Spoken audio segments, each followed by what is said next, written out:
నమస్తే, welcome to our channel. నేను సౌజన్య. చంద్రబాబు గారు ఎన్డీఏ కూటమికి సంబంధించి సమావేశంలో పాల్గొనేందుకు ఢిల్లీ వెళ్ళిన సంగతి అందరికీ తెలిసిందే. కానీ ఢిల్లీ విమానాశ్రయంలో పక్క రాష్ట్ర ముఖ్యమంత్రి ఆయన కలిసి విష్ చేశారు, పుష్పగుచ్చం ఇచ్చారు. ఇదే విషయాన్ని ఎక్స్ వేదిక కూడా ట్వీట్ కూడా చేశారు అన్నట్టుగా మనకు తెలుస్తూ ఉంది. సో అలాగే కాకుండా ఇంకో పక్క రాష్ట్ర ముఖ్యమంత్రి కూడా చంద్రబాబు గారు విన్ అవ్వగానే అటు చంద్రబాబు గారికి అలాగే పవన్ కళ్యాణ్ గారికి ఇద్దరికీ కూడా విష్ చేయడం జరిగింది ఎక్స్ వేదికగా. మరి అంశానికి సంబంధించి వారి విశ్లేషణని, అభిప్రాయాన్ని మనతో పంచుకోవడానికి ఈరోజు మనతో పాటు ఉన్నారు తెలుగుదేశం పార్టీ స్పోక్స్ పర్సన్ సూర్యదేవర్లత గారు ఉన్నారు. వారితో మాట్లాడదాం. నమస్తే అండి. నమస్తే. సో చంద్రబాబు గారు విన్ అయినప్పటి నుంచి కూడా ఎక్కడ చూసినా ఆయన్ని విష్ చేస్తూ శుభాకాంక్షలు తెలుపుతూనే మనకి ట్వీట్లు, మెసేజ్లు కనిపిస్తూ ఉన్నాయి.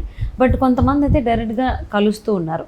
అంటే ఇండియా కూటమిలో సమావేశానికి పాల్గొనేందుకు వెళ్తున్నటువంటి ఒక పక్క రాష్ట్ర ముఖ్యమంత్రి చంద్రబాబు గారిని ఢిల్లీ విమానాశ్రయంలో కలిశారు అన్నట్టుగా తెలుస్తుంది ఎవరైనా. అంతేకాకుండా తెలంగాణ ముఖ్యమంత్రి రేవంత్ రెడ్డి కూడా విష్ చేయడం జరిగింది, ఎక్స్ వేదికగా శుభాకాంక్షలు తెలియజేయడం కూడా జరిగింది. సో దీని గురించి మీ అభిప్రాయం ఏంటి?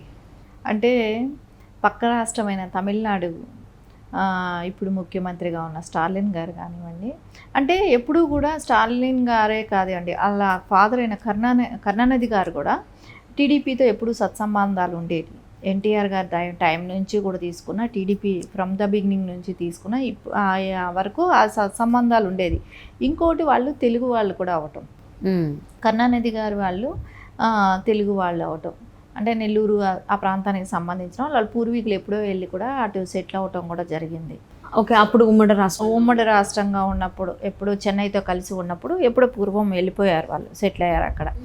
సో కరుణానిధి గారికి కూడా తెలుగు భాష మీద ఉన్న పట్టే కానివ్వండి, ఆయనకి మంచిగా తెలుగు మాట్లాడటం కానివ్వండి, వాళ్ళ కుటుంబంలో కూడా తెలుగు కొంచెం మాట్లాడటం కానివ్వండి, అవన్నీ ఉంటాయి. సో అంటే ఎప్పుడూ కూడా వాళ్ళకి నారా చంద్రబాబు నాయుడు అంటే ఒక ప్రత్యేకమైన అభిమానం కూడా ఉంది. సో అనుకోకుండా కూడా ఇద్దరు కూడా ఢిల్లీ ఎయిర్పోర్ట్లో కలవటం అనేది జరిగింది. అంటే స్టాలిన్ గారేమో ఇండియా కూటమి మీటింగ్కి వెళ్ళటమే కానివ్వండి, మనం నారా చంద్రబాబు నాయుడు గారు ఎన్డీఏ నిన్న మీటింగ్కి వెళ్ళటం జరిగింది కదా. సో ఆ టైంలో అక్కడ ఎయిర్పోర్ట్లో ఇద్దరు కలవటం, ఆయన పుష్పగుచ్చం ఇచ్చి కంగ్రాట్స్ చెప్పటం స్టాలిన్ గారు కానివ్వండి. అంటే ఇప్పుడు ఉన్న పరిస్థితి ఎలా ఉంది నారా చంద్రబాబు నాయుడు గారిది అంటే ఎన్డీఏలో కీలక వ్యక్తిగా ఉన్నారు కదా. సో అది వాళ్ళకి అందరికీ కూడా ఆయన్ని ప్రైజ్ చేయటమే కానివ్వండి, మీరు సరైన నిర్ణయాలు తీసుకోండి అనే కానివ్వండి, ఇలాంటివన్నీ కూడా డిస్కస్ అయ్యే ఉంటుంది. వాళ్ళు చాలా హ్యాపీగా ఫీల్ అవటమే కానివ్వండి, ఇట్లాంటి సంబంధాలు మనం సత్సంబంధాలు కొనసాగిస్తూ ఇరు రాష్ట్రాలకి కూడా మంచి జరిగేటట్టు ఉండాలనేది వాళ్ళు భావించడం కూడా జరిగింది. అంటే తెలంగాణ ముఖ్యమంత్రి రేవంత్ రెడ్డి గారు కావచ్చు, అలాగే తమిళనాడు ముఖ్యమంత్రి ఎంకే స్టాలిన్ కావచ్చు, వీళ్ళిద్దరూ కూడా సత్సంబంధాలని మనం కొనసాగిద్దాము, ఇంకా ఎక్కువ పెంచుకుందాం బంధాలని అని చెప్పి ఎక్స్ వేదికగా చెప్పడం జరిగింది. సో ఈ అంశాన్ని ఏ విధంగా చూడాలి అంటారు? అంటే రేవంత్ రెడ్డి గారికి గతంలో చంద్రబాబు నాయుడు గారి దగ్గర తెలుగుదేశంలో పనిచేసిన అనుభవం కూడా ఉంది కాబట్టి, సో ఆయన సీఎం తెలంగాణ స్టేట్ కావటమే కానివ్వండి, ఖచ్చితంగా చంద్రబాబు నాయుడు గారు సీఎం మళ్ళా 4వ ప్రమాణ స్వీకారం చేస్తున్నారు అని అన్నప్పుడు తెలంగాణలో ఎక్కువ శాతం, అంటే గతంలో మనం పోల్చుకుంటే ఓటు కూడా చాలా వరకు టర్న్ అవటం కూడా, అంటే ఆయన టీడీపీలో పనిచేయబట్టి తెలుగుదేశం ఓట్ బ్యాంక్ అంతా కూడా రేవంత్ రెడ్డి గారికి వెళ్ళటం కూడా జరిగింది గతం, అంటే మొన్న ఎలక్షన్స్లో కూడా. సో ఇది ఆయనకి ఉంటుంది. సో బాబు గారు మీద అభిమానం కూడా ఉంటుంది. అట్లాంటి విజనరీ లీడర్ అంటే ఎవరైనా ఇప్పుడు ఇండియా మొత్తం గుర్తిస్తుంది, అలాంటప్పుడు రేవంత్ రెడ్డి గారు గుర్తించకపోవటం ఏముంటుంది. పక్క రాష్ట్రం, రేపొద్దున సత్సంబంధాలు కలిసి పనిచేయాల్సిన వాళ్ళు, ఇరువురు రాష్ట్రాల్లో ప్రజలు మంచిగా ఉండాలి, సుభిక్షంగా ఉండాలి అని అన్నప్పుడు పక్క స్టేట్లన్నీ కూడా సత్సంబంధాలు మంచిగా ఉంటే బాగుంటుంది కదా అనేది వాళ్ళ అభిప్రాయం కూడా అవుతుంది కదా. సో ఇవన్నీ కానీ స్టాలిన్ గారే కానివ్వండి, ఇటు తెలంగాణ స్టేట్లో ఉన్న రేవంత్ రెడ్డి గారే కానివ్వండి, వాళ్ళు శుభాకాంక్షలు తెలపటమే కానివ్వండి, విష్ చేయటమే కానీ జరిగింది. అంటే మీడియా ముఖంగా శుభాకాంక్షలు చెప్పడం జరిగింది. అంటే ఆంధ్రప్రదేశ్కి చుట్టుపక్కల రాష్ట్రాల ముఖ్యమంత్రులందరూ కూడా ఇలాగా సోదర సంబంధాలను ఇంకా బలోపేతం చేద్దాం, అలాగే సత్సంబంధాలను ఇంకా కొనసాగిద్దాం, వాటిని కూడా ఇంకా స్ట్రాంగ్ చేద్దాం అనేటువంటి సంకేతాలు ఇవ్వడం అనేది ప్రజలు ఏ విధంగా అర్థం చేసుకోవాలి అంటారు? ఖచ్చితంగా ఇప్పుడు అది చాలా మంచి శుభపరిణామం కదా. ఎందుకంటే రెండు రాష్ట్రాలు ఇప్పుడు మనం గతంలో చూసాం, కర్ణాటక, తమిళనాడు ఏ రకమైన ప్రాబ్లమ్స్ వాళ్ళు ఫేస్ చేశాయి వాటర్ కోసం. సో అట్లాంటిది లేకుండా అంటే చంద్రబాబు నాయుడు గారు ఎప్పుడు మనం చూసాం ఏ రాష్ట్రంతో కూడా పొరుగు రాష్ట్రాల్లో ఇది ప్రాబ్లం లేకుండా, ఒక్క మహారాష్ట్రతో బాబ్లీ విషయంలో మనకు ఒకసారి తేడా వచ్చింది, కానీ గతంలో ఎప్పుడూ కూడా ఎక్కడా ఏ రాష్ట్రంతో కూడా ప్రాబ్లం లేదు. సో ఆయన అదేలాగా సత్సంబంధాలు కొనసాగించడం అనేది అలవాటే.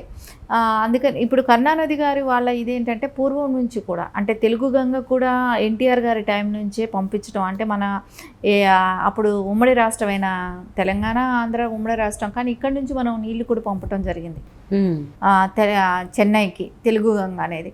వాళ్ళకి ఆ కృతజ్ఞత ఇప్పటికీ కూడా ఉంది. సో తెలుగుదేశం గవర్నమెంట్లోనే మనకు వాటర్ వచ్చింది.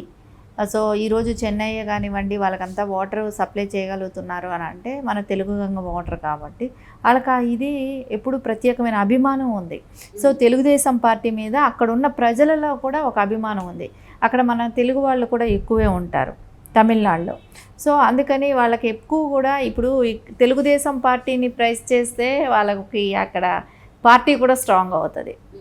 సో ఖచ్చితంగా ఆ విధంగా కూడా వాళ్ళు ముందుకెళ్ళడానికే ట్రై చేస్తారు కదా. వాళ్ళ పార్టీ స్ట్రాంగ్గా చూసుకుంటారు, మంచి నాయకుడి దగ్గర మంచి నాయకుడితో సత్సంబంధాలు ఉంటే వాళ్ళకి వచ్చేది ఇంకా మంచి పేరే ఉంటుంది. ఎప్పుడు వాళ్ళకి అది కాకుండా గతంలో కూడా తెలుగుదేశం పార్టీ వాళ్ళకి మంచి చేసింది తమిళనాడుకి. సో వాటర్ ఇవ్వటమే కానివ్వండి ఇట్లాంటివన్నీ. సో అందుమూలన వాళ్ళకి ఆ కృతజ్ఞత ఉంటుంది కాబట్టి ఖచ్చితంగా ఇంకా ఫ్యామిలీ పరంగా కూడా సత్సంబంధాలు ఉన్నాయి కూడా కాబట్టి ఖచ్చితంగా వాళ్ళు చంద్రబాబు నాయుడు గారు మళ్ళీ ఇప్పుడు 4వసారి సీఎం అవటం అనేది స్టాలిన్ కుటుంబం మొత్తానికి కూడా, అంటే కరుణానిధి గారి కుటుంబానికి మొత్తానికి కూడా ఒక సంతోషకరమైన విషయంగానే ఉంటుంది. అవును, ఎంకే స్టాలిన్ గారు ట్వీట్లో కూడా చెప్పడం జరిగింది, కరుణానిధి గారికి సుదీర్ఘకాలం పాటు మిత్రుడిగా ఉన్నటువంటి చంద్రబాబు గారు కేంద్రంలో కీలకం అవుతారు అని చెప్పని. ఇక్కడ అంతేకాకుండా అటు తెలంగాణ ముఖ్యమంత్రి కావచ్చు, ఇటు తమిళనాడు ముఖ్యమంత్రి కావచ్చు, ఇద్దరిలో కామన్ ఫ్యాక్టర్ ఏంటంటే ఇద్దరు కూడా ఇండియా కూటమికి సంబంధించిన వాళ్ళు. సో వాళ్ళిద్దరు కూడా ఇంత ఇమ్మీడియట్గా రియాక్ట్ అవ్వడం, సో ఒకళ్ళేమో నేరుగా కలవడం, అది కూడా ఇండియా కూటమి సమావేశంలో పాల్గొనడానికి వచ్చినటువంటి స్టాలిన్ గారు ఎన్డీఏ కూటమిలో కీలక పాత్ర పోషిస్తున్నటువంటి చంద్రబాబు గారిని ఆ కూటమి సమావేశాల్లో పాల్గొనడానికి వెళ్ళేటువంటి చంద్రబాబు గారిని కలవడం, అసలు దీన్ని అంటే మోదీ గారు కావచ్చు, అటు రాహుల్ గారు కావచ్చు, ఏ విధంగా షాక్ ఏమైనా తగిలేటువంటి అవకాశం ఉందా? ఖచ్చితంగా ఇక్కడ అట్లాంటిది ఏమీ అనిపించదు. ఎందుకంటే చంద్రబాబు నాయుడు గారి సుదీర్ఘ రాజకీయ అనుభవం ఉన్న వ్యక్తి కాబట్టి ఆయనతో వీళ్ళకున్న సత్సంబంధాలు ఎలాంటివి అనేది అందరికీ ఇరు పార్టీలకి తెలిసిన విషయమే. సో ఎన్డీఏకి తెలుసు, ఇండియా కూటమికి తెలుసు. సో కాబట్టి వీళ్ళకి ఎలాంటి రిలేషన్షిప్ ఉంది చంద్రబాబు నాయుడు గారితో అనేది వాళ్ళకందరికీ తెలుసు కాబట్టి ఎక్కడా కూడా ఎవరు మిస్టేక్ అనుకునే అవకాశాలు కూడా లేవు. సో వాళ్ళకి ఏంటంటే వ్యక్తిగతంగా కూడా చంద్రబాబు నాయుడు గారితో ఉన్న పరిచయాలే కానివ్వండి, దాని మూలన వాళ్ళు కలుస్తారు, దానిలో ఎవరు తప్పు పట్టాల్సిన అవసరం కూడా లేదు కదా. అవును, సో అందులో అంటారు రాజకీయాల్లో శాశ్వత మిత్రత్వం కానీ శాశ్వత శత్రుత్వం కానీ ఉండదు అని చెప్పేసి.